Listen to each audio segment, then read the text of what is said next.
A new era is upon us, and Tangent is back with a new limited series hosted by venture capitalist Jeffrey Berman and me, Proptech entrepreneur Edward Cohen. Tangent unites Proptech founders, real estate investors, urban leaders, and passionate creators who are improving our cities and quality of life. Join us to learn how we can solve the present-day challenges in our communities with innovative technology and greater collaboration. We'll examine diverse issues through interviews and conversations where going off on a tangent is encouraged, hoping to help you become a more nuanced thinker and find comfort in data. If you are working on a Proptech solution, a nonprofit, or a small business that makes our cities better and would like your mission featured on our features segment, please email us at tangentcommunity@gmail.com. Hi, welcome to Tangent the Third. I'm Edward Cohen. Tangent is back for a third season with 4 main themes to tackle around how Proptech improves quality of lives in our cities. I want to take this opportunity to welcome our new co-host to the Tangent team. He's a venture capital trailblazer, a real estate tech OG, and general partner at Proptech VC firm Camber Creek, Jeffrey Berman. Welcome, Jeff. How are you? I am excellent. How are you? Fine. I'm fine. I'm at home in Costa Rica. I cannot complain. How about yourself? Oh, wow. Where are you? I am in Newport, Rhode Island. Oh, wow. That's a place to summer. Geographically very distant from one another right now. But as close as ever in spirit and heart. Indeed, and through the miracle of the interwebs. Who would have thought 20 years ago when people were shorting the internet? But I want to tell a quick story. Jeff and I met back in 2018 when we hosted Jeff for a Proptech panel at NYU. And I remember the panel starting, and all of a sudden, I hear this soothing yet assertive and confident voice projecting wisdom across the room coming from a long-haired man. And I look up and it's Jeff. Since that moment, I knew Jeff had the most podcast-friendly presence in Proptech. Fast forward to last year, and Jeff was our Tangent's first guest during our limited series in collaboration with NYU. And now we're co-hosts. So talk about full circle. Talk about full circle. And, it's amazing. At the time, I didn't really think about how the hair played. First of all, let's just be absolutely candid and unambiguous. The hair was awful. It looked terrible. It felt terrible.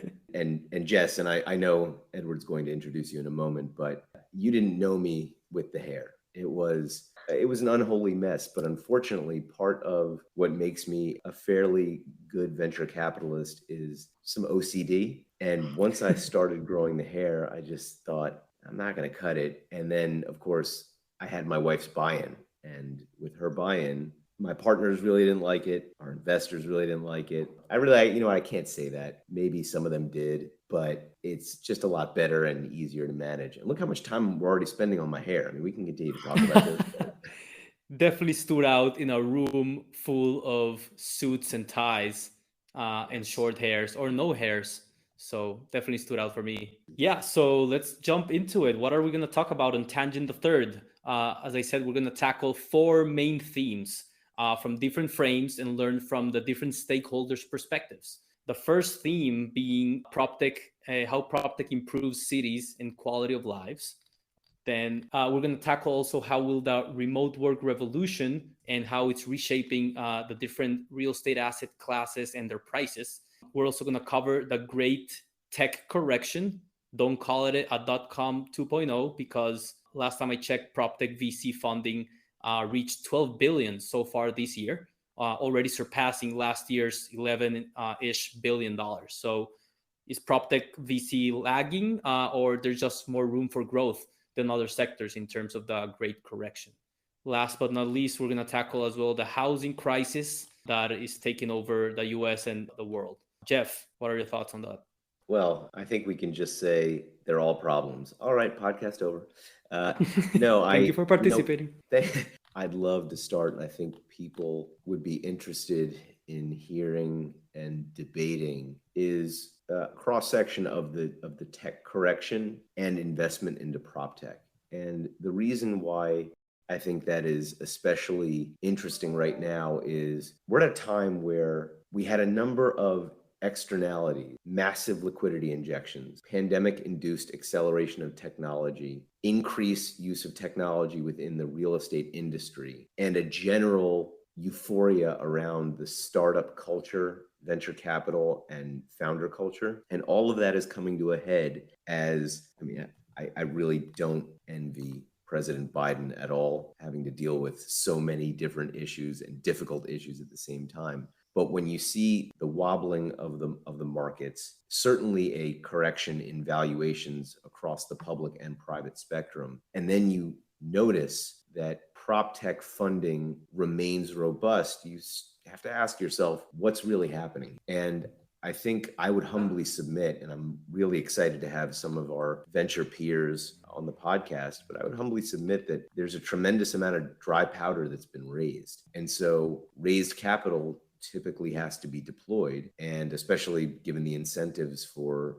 general partners in funds. And so we have this environment where funds have been raised. There is a correction, which means deals should be getting done, but be getting done at tighter valuations. But at the same time, we're also confronting a founder culture that for the first time in a decade plus, there isn't this notion of, oh yeah, you can raise money at an absurd multiple with just an idea or a short deck. That's all changing. So I would love to start there because there's just so much to talk about. We can talk about individual companies that are getting funding.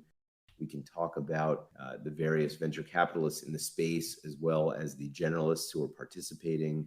We can talk about what should be a consequence of this tech correction, which should be a dearth of money coming from the corporates and the high net worth individuals that have been operating in the real estate business, which we can discuss that as well, whether those actors are positive for the industry or negative. So there's really just so much to unpack. I'm just tremendously excited about all of it. But I think starting there, maybe on our next episode with a guest from the VC world will be really interesting. I think that would be a great place to start. And no, thanks for that insights. Our idea for this season is that we're going to hear from not only the VC perspective, but we're going to hear from the founder perspectives. We're going to hear from the landlord and property manager perspective. We're going to hear from the public sector perspective and the media and academia perspectives around these four main themes, which I think will give us and our audience a really full picture and in terms of what's happening at the intersection of real estate and technology in our cities. I would just add that it's our hope that people talk about this and debate this and participate with us and ask questions and involve themselves in the conversation, because that's what this is. It's a conversation. Absolutely. We're all here to learn and collaborate together, learn from each other, and just improve collaboration, because that's our superpower as a species. Talking about the housing crisis, only this week I read two headlines that I'm trying to wrap my head around. On one hand, housing market is finally cooling down, as an estimated 25% of home listings have cut their asking prices. While at the same time, I read that existing home sales are sliding as average home price passes a record $407,000. And there's another issue there. The issue is, as mortgage rates increase, you price out a large segment of the population who can afford to get a $400,000 or more mortgage. So there are a number of tremors that are happening within this ever-changing housing market that we need to be cognizant of, and the Fed needs to be cognizant of, as they continue to try and fight inflation while not grinding the economy to a halt. Unfortunately, I'm not overly bullish that they will be able to accomplish that. I want to welcome and encourage more real estate leaders to be like Executive Chairman Stuart Miller from Lennar, the Miami-based home builder. So they recently posted a strong quarter, over 1.3 billion in profit. However, he very honestly recognized that the company's current attempts at guidance are pretty much guessing. And it's not actual guidance. So this is like refreshing. And I feel, it's okay to say, I don't know, or it's okay to say we're uncertain. Well, look, they want consistency, and they want to be able to. One of the things about Wall Street that I love, especially the analysts that follow individual stocks, is they have a rating until they change it. And it's the reason they change it, the reason is pretty obvious, but it almost feels like they're like, well, it actually should have been a neutral or underperform or sell the entire time, and it really never was a buy. But wait a second, you just had it as a buy. I don't know. It's Yeah. I'm glad I'm not I can't say I want that job. I'm sure it's difficult. Oh And yeah. I appreciate the people that do it. Talking more about how this relates to PropTech, I mean, there's been a rise in companies that do a rent to own model. I think those companies with higher interest rates environment, they're really gonna feel the pain. I really don't know how they're gonna compete or help renters graduate to homeowners in such an environment. So curious to see how they perform. Yes, there are companies though that, and we could probably get the founders of one of them that I'm tracking, that are shifting the model for homeownership to make it more affordable for people that are getting priced out of mortgages. And so I think we can have founders of companies that are doing that. Like there's a company called Acre, which, full disclosure, I have a small personal investment in. So what they are doing is essentially changing the homeownership model and innovating it to create a membership model. So you, as a homeowner or home member, you purchase 10% of the home, your downside is limited and your upside is also limited. But you don't have to apply for a mortgage. It's just a membership fee. And then when you want to trade out of that house, you can trade out of it. It's not really right for people who are looking for their forever home, for their dream home, but it is certainly right for people who are looking at a better alternative to renting and not necessarily having the ability to either, or patience to try to get a mortgage. So we can try to get the founders of that company on the podcast. I think you'd be really interested to speak with them. Sounds super interesting. We'd love to. I'm sure our audience would as well. Personally, when it comes to PropTech improving cities, improving our communities, I don't know about you, but I'm really cheering for all the tech-enabled property management companies. I mean, from Nest Egg, the property management platform for DIY landlords, to Mind, the end-to-end rental management platform, Roofstock's Great Jones, and even newcomer Belong, which is backed by Andreessen Horowitz. I mean, they all promise some, form of full service integrated property management for different segments in the residential space, and some even offer guaranteed rent for landlords. I mean, property management is one of the most, if not the most painful part of owning and living in a rental unit. So I'd love to see one or a lot of them succeed, and also take into account the renter side as well, like how to improve renters' lives in general, renters' finances, and their well-being. Yeah, absolutely. And I would be remiss if I didn't mention our own portfolio company, Darwin, that's in that space. Darwin Homes. They're among, Yep, exactly. They're among the more successful of the companies in that space. And I agree with you. It's when you enable, look, we're renting a home right now, and it's an old home. So you may have heard, first of all, you can hear the creaking of the chair. There's those are the audio sounds, audio effects. Well, we have a property manager that has to deal with this house, and she has zero tech tools that she's employing to make her job easier. I would love to be able to just grab a text and say, hey, by the way, this is what's happening here, and then have them service the specific devices if there was IoT. I think these aren't incredibly complex systems anymore to install into a home. And the tech-enabled property managers are able to take one person, and instead of that one person only being able to service, I'm making this up, 10 homes, they might be able to service 50 or even 100. Because the technology allows them to address issues much faster. So I think this is something you're going to see continuing to take hold in the market. Definitely. No, and we should bring the Darwin Home leadership on the pod. Yeah, it's just such an extremely antiquated and it has backwards incentives, the traditional property management companies, which only ends up with frustrated landlords and hopeless renters in many cases. I mean, stretching this a bit, could Airbnb and more flexible living platforms be the solution to housing? I don't know. Last time I read, there were more Airbnb listings in New York City than long-term rental listings, which I feel, I mean, I want to dig deeper into those numbers. As a Airbnb user and as a former host, I love Airbnb. As a citizen of the world, I don't know how I feel about more listings moving to short term than long term. I don't know what you think. Well, look, I think well, I'm going to wax nostalgic a little bit. Part of what made America exceptional was our transience. And what I meant by that is mobility. We were able to move from city to city to city, chasing opportunity. And the notion of having a long-term homestead is really, relatively speaking, a modern invention. And so when you have this idea where I can live, and that I meant to end quote, all over the country and do my work all over the country and have a membership or the ability to get housing on demand in the most competitive cities, the most expensive cities, the most economically forward cities in the country, potentially the world, that's a recipe for continued innovation of the workforce. Because if my job is in New York City, but I can be in Albuquerque, New Mexico for 3 weeks out of the year, 3 months out of the, whatever it may be, and I don't have to be paying for an empty home in New York City while I'm away, and I can still do my job. And again, this goes back to the remote work idea that you mentioned earlier. Again, that makes for a potentially more productive and innovative workforce. First, I love getting nostalgic. Historic references and historic contents matters. It helps us understand where we're going and how we got here. In today's world, the secret to building better residential communities starts with implementing better technology.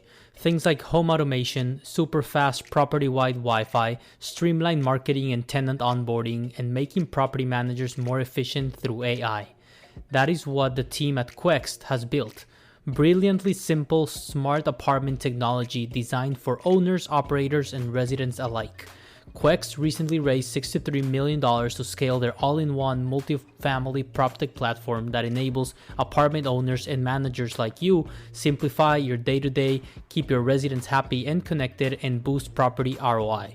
Quext has one of the most intuitive one-stop shop tech packages ever assembled. Want to learn more and see for yourself? Visit onequext.com. That's ONEQUEXT.com. And let the Quext team know where can they plug in to support your community. Yeah, like I don't discard, and I like that vision, like more optimistic. Using our spaces, our existing apartments, our existing homes more efficiently when we need them. Maybe even somehow democratizing the concept of pied-à-terre, right? Like if you need to be in the city 2 days a week because of meetings, because of social life, and the rest of the time you can be in the suburbs, you can be in a rural area, you can be in a different state, a different country.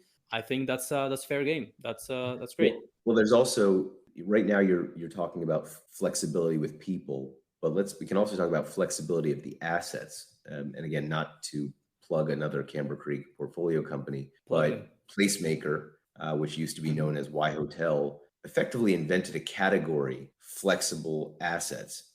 This requires a little bit of a story, but essentially, if you are a multifamily developer, and if you're like most multifamily developers, you're taking construction financing. You build a building, it's finished, apartments are ready to rent, and now you're looking to go from your construction financing to your permanent financing. Well, let's say you have a 200-unit building. In the best markets, maybe you'll rent 20 apartments a month, and in down markets, you may rent 5, 8, 10, whatever it is. You're going to have something called vacancy loss. A portion of the building is not going to be performing because it's vacant. So the founders of Placemaker, Jason and Bao, had this idea, and they said, what if we could partner with the developers and create a hotel experience that is driven by technology, such that while the hotel starts at half the building, and while the building fills up, the hotel bleeds down until the building has 100% occupancy, and then poof, the hotel goes away. That then led them to their second product, which is codenamed Hospitality Living. And the idea is you can have an asset, and let's say that asset has 200 units, multiple commercial spaces on the first floor, what have you. Flexibility of how that space is utilized means that seasonally you can adjust for demand and potentially earn more income from that building. At the same time, owner, operators, and tenants and residents should be able to more effectively gauge when they need to be in these buildings and how much they need to pay, and so on and so forth. So this idea of having flexibility with your assets also lends itself to a more efficient city. I think we should definitely try to have Jason and Bao on, because the story is fascinating. They're really engaging guys. And I think that the service that they've provided and the innovation that they've added to the Proptech sphere is absolute. That's fascinating. So innovative. I have not heard of that concept, and I would love to learn more, as I'm sure our audience would as well. That's been a good summary slash for what this season is going to be about. We're also going to bring some new segments featuring innovative case studies and ESG friendly developments. Also, we're going to have predictions, wins and fails of the month. And also, due to popular or unpopular demand, depends who you ask, we're bringing back our discomfort zone segment, where we ask guests to share an opinion or perspective that they have changed their mind about recently, to challenge ourselves, to challenge our community, to constantly be curious, constantly be learning and evolving our perspectives, if new information is presented. I have a question for you. What was the best discomfort question or flip-flop that you heard from the last season? We had a few with remote work. Classic. I was very against remote work, and now experience that it changed my life. Something like that. Not unexpected, but it was always refreshing to see that perspective evolve. What else? I think there was one on car usage, of someone not depending on a car and then not depending on a car. That was interesting to hear how it lifted a weight off their shoulders, just depending on a car and parking and insurance and tickets and tolls and whatnot. So yeah, but we're bringing it back due to popular demand. So I love it. Yeah, it's a good one. And last but not least, we are Tangent the Third is professionalizing, which is why we're excited to have Jess Solly join us as co-producer for this season. She will be leading everything related to planning, producing, and distributing Tangent the Third.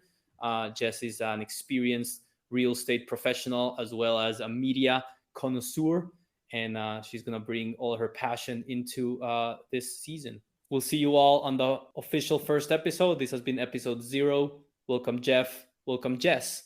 And excited to have you both, and this is going to be awesome. If you like what you heard, please follow, download, and subscribe to Tangent and share this episode with a friend. This season is produced by Edward Cohen and Jess Solly. Thanks for listening to Tangent, and remember, collaboration is our superpower, so stay curious and